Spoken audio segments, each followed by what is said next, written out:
Hello, and welcome back to the UAS Magazine podcast. I'm your host, Danielle Piekarski, and I am joined today by Dr. Zachary Krevor, CEO and President of Stratolaunch. Zach, welcome to the podcast, and thank you for joining us today. Thanks so much for having me, Danielle. Really appreciate it. Really excited to be part of the conference and summit coming up in Grand Forks. Of course. Yeah, we're happy to welcome you to Grand Forks. So Zach will be presenting at the 2023 UAS Summit and Expo, taking place October 10th and 11th in Grand Forks, North Dakota. His presentation will be held on Tuesday, October 10th at 2:30 p.m. and is titled Hypersonic Test Applications for the Test Resource Management Center's SkyRange program. Zach, could you please share more about Stratolaunch as a company and what topics you'll be covering during your presentation? Absolutely. So Stratolaunch at its core is a technology accelerator. And so what we do is we focus on accelerating hypersonic technologies. We really bring three areas of value to our customers. One is being able to test offensive and defensive hypersonic systems on our Talon A testbed, launching from our carrier aircraft platform, the launch platform, also known as ROC. And we do that by flying that Talon A testbed, which is really a rocket-powered airplane that can go between Mach 3 and Mach 6. The next area of value, that second area of value, is we can perform a variety of tracking missions. We can simulate what some of our peer competitors are doing, can simulate different methods of hypersonic developments and systems, such as boost glide and cruise missile type trajectories. So what that allows us to do is, for a very affordable price to our customers, offer the capability to have a controlled environment so that our customers can validate their systems that are used for, again, detecting and tracking hypersonic vehicles. The last area is we have over 300 folks here at Stratolaunch, where we're based at the Mojave Air and Spaceport, a rich history of flight testing and a lot of first programs, including our own of the flight of the world's largest airplane, ROC, where we can now build hypersonic systems and get them out there very quickly because we have our own composite manufacturing capability. And so we can take that core set of Talon A subsystems, think the computer that controls the vehicle, maybe some of the actuation systems, the flight software, and build alternate composite structures and build those around other vehicles that can mimic some of the capabilities that we might want to test out and better understand. And we can build those flight articles on the order of 2 to 3 years. Very interesting stuff. So, Zach, it's said that the ROC air launch platform is an engineering marvel. Can you share some insight into the challenges and the innovations that were involved in building such a large and heavy aircraft? Yes, absolutely. Very proud of the world's largest aircraft. And I should start by thanking, of course, Scale Composites. They were actually the original equipment manufacturer. And so they built the carrier aircraft under a subcontract to Stratolaunch. And it was actually under their banner that the first flight of the carrier aircraft was completed. One of the interesting challenges was, how do you build the world's largest wingspan there without building extremely large ovens? So for reference, our wingspan hangs over the ends of a football field. So from one end of a football field to another, that's how long our wing is on the carrier aircraft. There's no ovens for composite materials that exist in the world today that could build something so large to actually cure those materials. And so Scale came up with a very clever way to actually build that wing in place and then help assemble a number of the other components and body of the aircraft, the fuselages specifically, around that wing. And so they were able to do that curing there in a number of different manners to bring the pieces of that wing together and then assemble it in place, actually in place of where it actually lives right now on our hangar. Now, one of the challenges that happened, again, it's a composite aircraft, was how do you join the wing to the actual fuselages, called the wing to fuselage joint there. And a key innovation is that you are trying to support an incredible load. Again, wingspan's 385 feet. So at the tip of those wings, you are trying to support something that's over 100 feet away. The equivalent that we've heard is you're trying to basically support an elephant that's 100 feet away. And so how do you do that, but also still have a weight that you could fly and such that it doesn't load the aircraft down? And so again, Scale Composites came up with a very innovative joint design to go ahead and reinforce that joint combined with the composite materials that has enabled us to have 11 successful flights. That's really amazing work. So I want to circle back to the Talon A hypersonic testbed that you also mentioned earlier. Can you tell us about the significance of the Talon A and how it contributes to advancing hypersonic technology, and if it's flexible in terms of flight profiles and mission capabilities?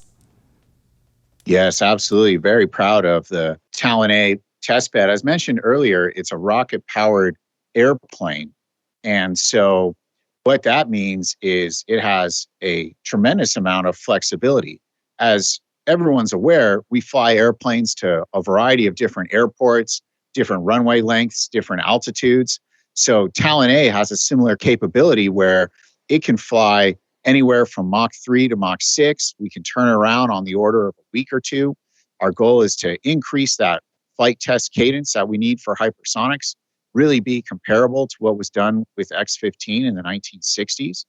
And so its significance is that it's going to enable those leap ahead technologies for our hypersonic systems that the Department of Defense has been calling for.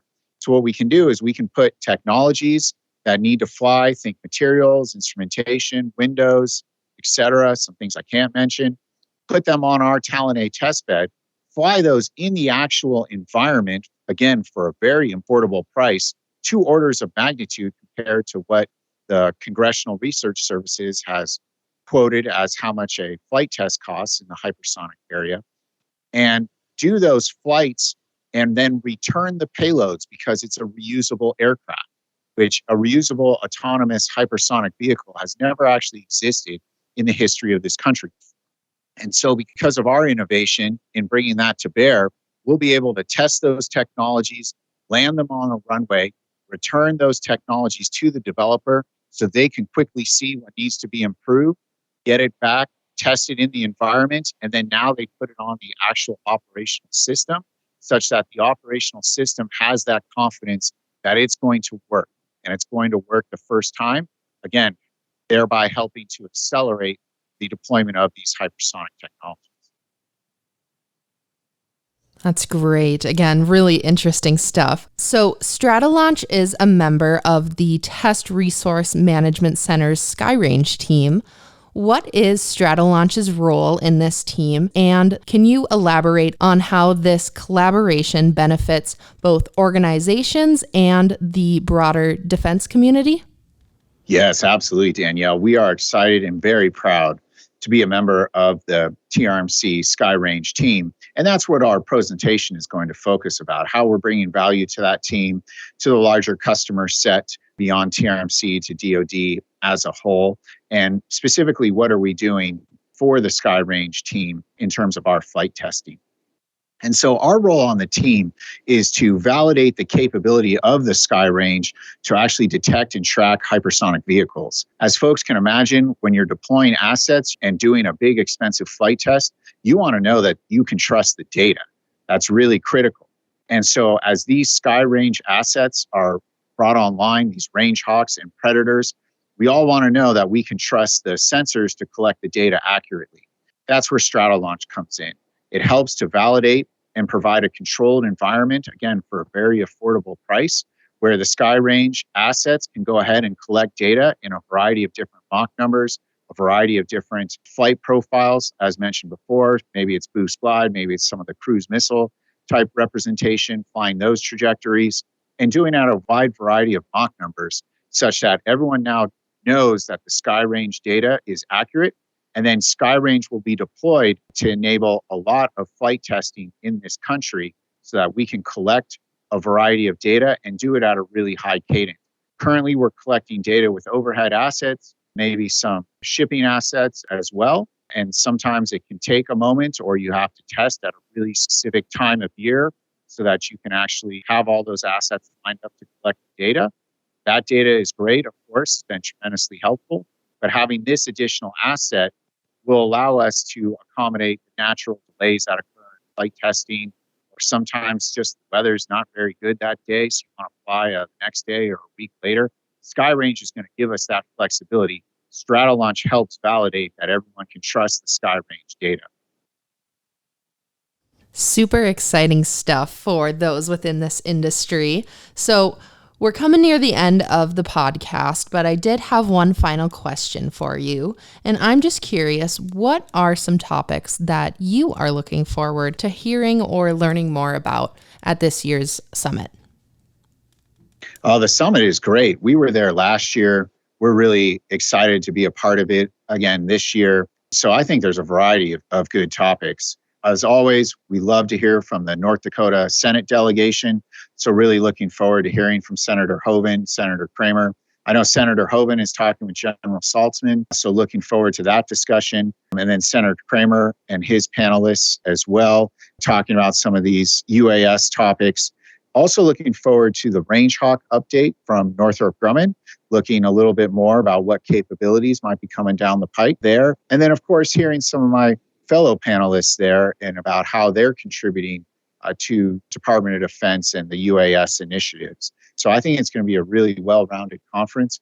We always look forward to some of the social activities, the opening reception and the receptions that's hosted Tuesday night. It's a chance to catch up with a number of the North Dakota community, the Grand Forks community there, learn a little bit more about the developments in the UAS area.